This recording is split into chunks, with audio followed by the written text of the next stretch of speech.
पहला क्वेश्चन है कि पश्चिम बंगाल के निम्नलिखित में से किस क्रांतिकारी को मात्र 18 वर्ष की उम्र में अंग्रेजों ने मुजफ्फरपुर जेल में फांसी पर चढ़ा दिया था। तो दोस्तों इसका सही आंसर हो जाएगा खुदीराम बोस। दोस्तों खुदीराम बोस जो था वो एक बंगाली क्रांतिकारी था।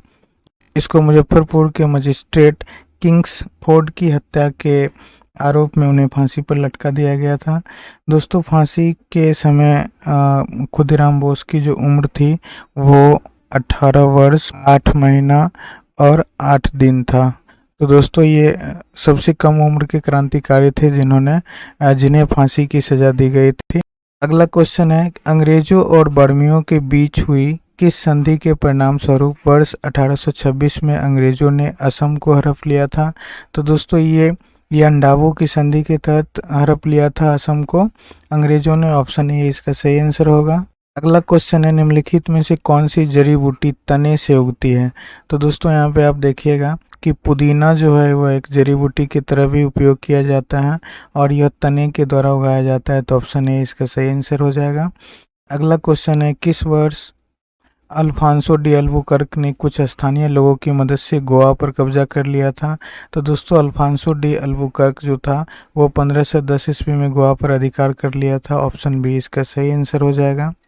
अगला क्वेश्चन है निम्नलिखित में से किसने अपने अधिकांश उपदेश गृद्धकूट में दिए थे। तो दोस्तों गौतम बुद्ध सबसे अधिक उपदेश गृद्धकूट में दिए थे। ऑप्शन ए इसका सही आंसर हो जाएगा।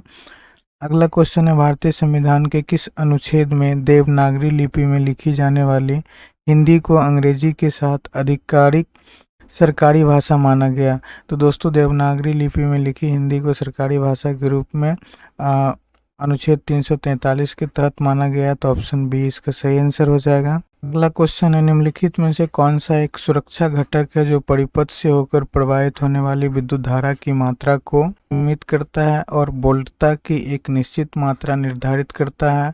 तो दोस्तों ये फ्यूज इसका सही आंसर हो जाएगा। ऑप्शन ए इसका सही आंसर है। अगला क्वेश्चन है सोनपुर मवेशी मेला किस राज्य का एक प्रसिद्ध सांस्कृतिक कार्यक्रम है। तो दोस्तों ये बिहार राज्य का एक सांस्कृतिक कार्यक्रम है। ऑप्शन 3 इसका सही आंसर हो जाएगा। दोस्तों बिहार में हाजीपुर के पास सोनपुर नामक स्थान पर ये सोनपुर मेला लगता है जिसे हरिहर क्षेत्र का मेला के नाम से भी जाना जाता है। अगला क्वेश्चन है अलीवाल का युद्ध किस वर्ष हुआ था। तो दोस्तों अलीवाल का जो युद्ध था वो 1846 ईस्वी में हुआ था। ऑप्शन 4 इसका सही आंसर हो जाएगा। दोस्तों यह युद्ध जो था वो ब्रिटिश और सिख सेनाओं के बीच लड़ी गई थी। अंग्रेजों की ओर से हैरी स्मिथ दोस्तों अंग्रेजों की ओर से हैरी स्मिथ जबकि दोस्तों सिख की तरफ से रजोद सिंह इस युद्ध का नेतृत्व किए थे। अगला क्वेश्चन है न्यूनतम समर्थन मूल्य जिसे एमएसपी बोला जाता है मिनिमम सपोर्टिंग प्राइस के तहत वे न्यूनतम गारंटी कीमतें तय की जाती है बाजार की कीमतें जिनसे नीचे नहीं गिर सकती है। यदि इन कीमतों पर कोई खरीदार उपलब्ध नहीं है तो डैश इन न्यूनतम गारंटी कीमत पर स्टॉक खरीदती है। तो दोस्तों इस स्थिति में सरकार उस न्यूनतम स्टॉक को खरीदती है। तो ऑप्शन 3 इसका सही आंसर हो जाएगा। अगला क्वेश्चन है पारंपरिक टापू नृत्य किस राज्य से संबंधित है। तो दोस्तों टापू नृत्य का संबंध अरुणाचल प्रदेश से है। ऑप्शन ए इसका सही आंसर है। अगला क्वेश्चन है दोस्तों कि 1950 में भारतीय संविधान लागू होने के बाद संविधान सभा का अस्तित्व समाप्त हो गया।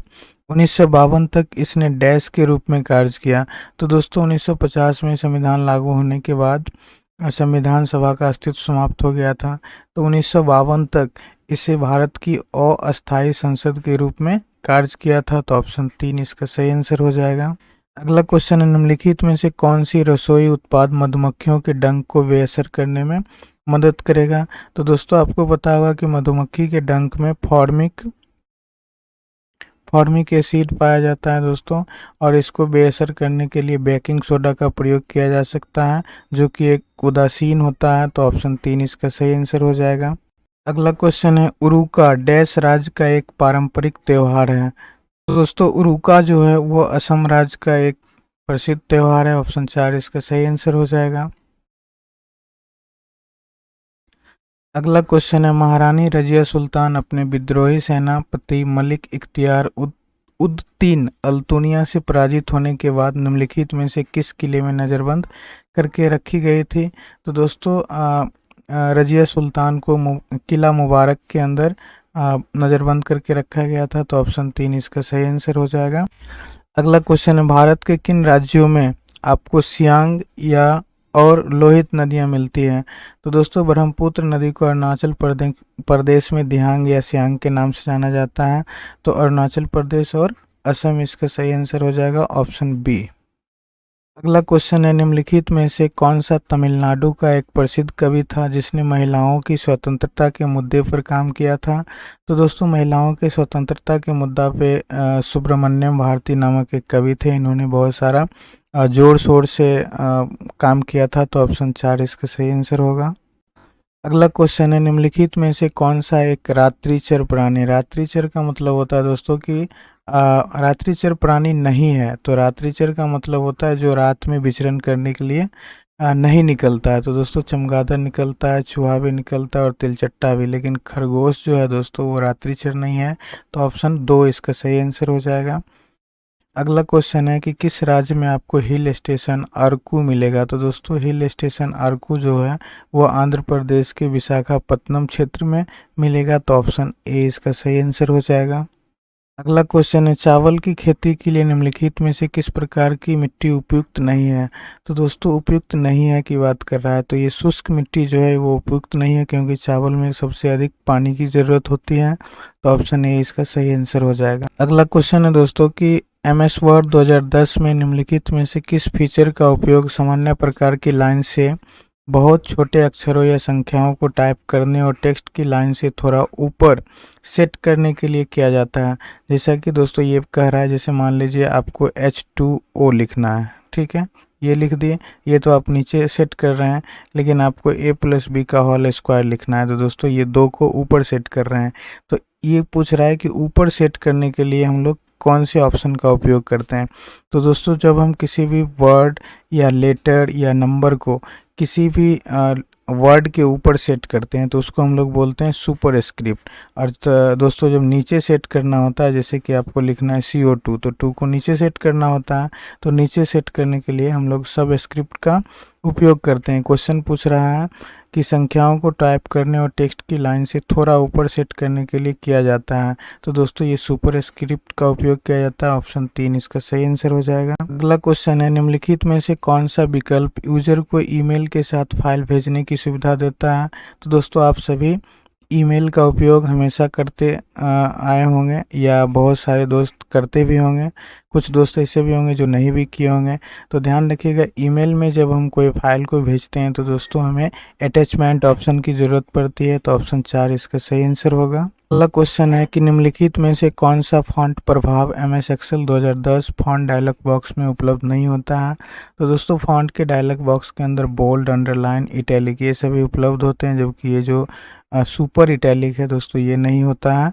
ऑप्शन ए ही इसका सही आंसर हो जाएगा। अगला क्वेश्चन है कि माइक्रोसॉफ्ट एक्सेल 2010 रिबन बार में डैश टैब में फंक्शन डालने, नाम परिभाषित करने और गणना संबंधी विकल्प को नियंत्रित करने के लिए टूल होते हैं।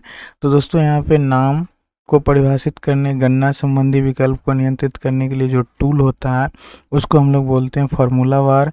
तो ऑप्शन 3 इसका सही आंसर होगा। अगला क्वेश्चन है दोस्तों कि माइक्रोसॉफ्ट एक्सेल 2010 में कॉलम सेलेक्ट करने के लिए डैश शॉर्टकट कुंजी का उपयोग करते हैं। तो दोस्तों यहाँ पे ध्यान रखिएगा कि एक्सेल के अंदर आप सीट पर इस तरह का, अगर एक्सेल का आपने यूज किया होगा तो दोस्तों आप एक्सेल में देखेंगे इस तरह की सीटें होती है। और दोस्तों यहाँ 1 2 3 और 4 ऐसे, और यहाँ से ABCD ऐसे करके दिखाया जाता है। तो दोस्तों ABCD से जो दिखाया जाता है उसको बोला जाता है कॉलम, और जिसको 1 2 3 से दिखाया जाता है उसको दोस्तों बोला जाता है रो। दोस्तों यहाँ पे कह रहा है कॉलम सेलेक्ट करने के लिए कौन से शॉर्टकट का उपयोग करते हैं? तो दोस्तों कंट्रोल के साथ स्पेस बार जब हम लोग उपयोग करते हैं तो ये कॉलम सेलेक्ट हो जाता है। तो ऑप्शन ए इसका सही आंसर हो जाएगा। लेकिन दोस्तों ध्यान रखिएगा, शिफ्ट के साथ जब हम लोग स्पेस बार को दबाते हैं तो उसमें क्या होता है, उसमें रो सेलेक्ट होता है। तो दोस्तों ये भी आप ध्यान रखिएगा। अगला क्वेश्चन है, माइक्रोसॉफ्ट एक्सेल 2010 में डैश का उपयोग डेटा के किसी सेट का आलेखी निरूपण करने के लिए किया जाता है। तो दोस्तों हम लोग एक्सेल के अंदर जो भी डेटा होता है उसको आलेखीय रूप में निरूपित करने के लिए चार्ट ऑप्शन का उपयोग करते हैं। तो ऑप्शन 3 इसका सही आंसर होगा। अगला क्वेश्चन है कि सुरक्षित संचार की आवश्यकता तब होती है जब दो पक्ष इंटरनेट के माध्यम से संचार कर रहे हों और वे नहीं चाहते हैं कि कोई तीसरा पक्ष उनके बीच अवरोध उत्पन्न करे। निम्नलिखित में से कौन सी एक सुरक्षा संचार की विशेषता है? तो दोस्तों यहाँ पे दिया हुआ है गोपनीयता और परिशुद्धता। तो दोस्तों परिशुद्धता की कोई मतलब ही नहीं बनती है जब हम लोग कम्युनिकेशन दो लोगों के बीच मान लीजिए कि कम्युनिकेशन हो रहा है, ठीक है, तो यहाँ पे परिशुद्धता नाम की कोई चीज़ नहीं बनती, गोपनीयता रखा जाता है। तो इसमें पूछ रहा है कि कौन सी एक सुरक्षा संचार की विशेषता है, तो गोपनीयता ही विशेषता है। ऑप्शन 4 में ये दिया हुआ है, तो ऑप्शन 4 इसका सही आंसर होगा। अगला क्वेश्चन है दोस्तों कि माइक्रोसॉफ्ट वर्ड 2010 में फॉन्ट साइज लिस्ट बॉक्स में उपलब्ध अगले बड़े पॉइंट साइज तक फॉन्ट साइज को बड़ा करने के लिए निम्नलिखित में से किस शॉर्टकट कुंजी का उपयोग किया जाता है? तो दोस्तों हम लोग किसी भी फॉन्ट को बड़ा करने के लिए पहले सिलेक्ट करते हैं और कंट्रोल शिफ्ट के साथ ग्रेटर देन ऑप्शन का उपयोग करके हम फॉन्ट साइज को दोस्तों इंक्रीज कर सकते हैं। तो ऑप्शन 3 इसका सही आंसर हो जाएगा।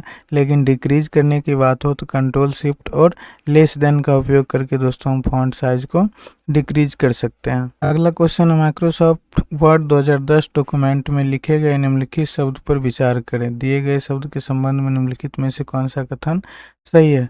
तो दोस्तों यहाँ पे कोई कथन ही नहीं दिया गया है, तो इसलिए ये क्वेश्चन ही गलत है।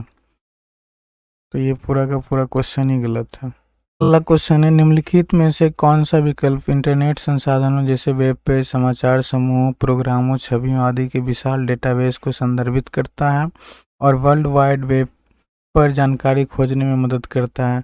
तो दोस्तों ये सर्च इंजन होता है। ऑप्शन 3 इसका सही आंसर हो जाएगा। जैसे कि आप गूगल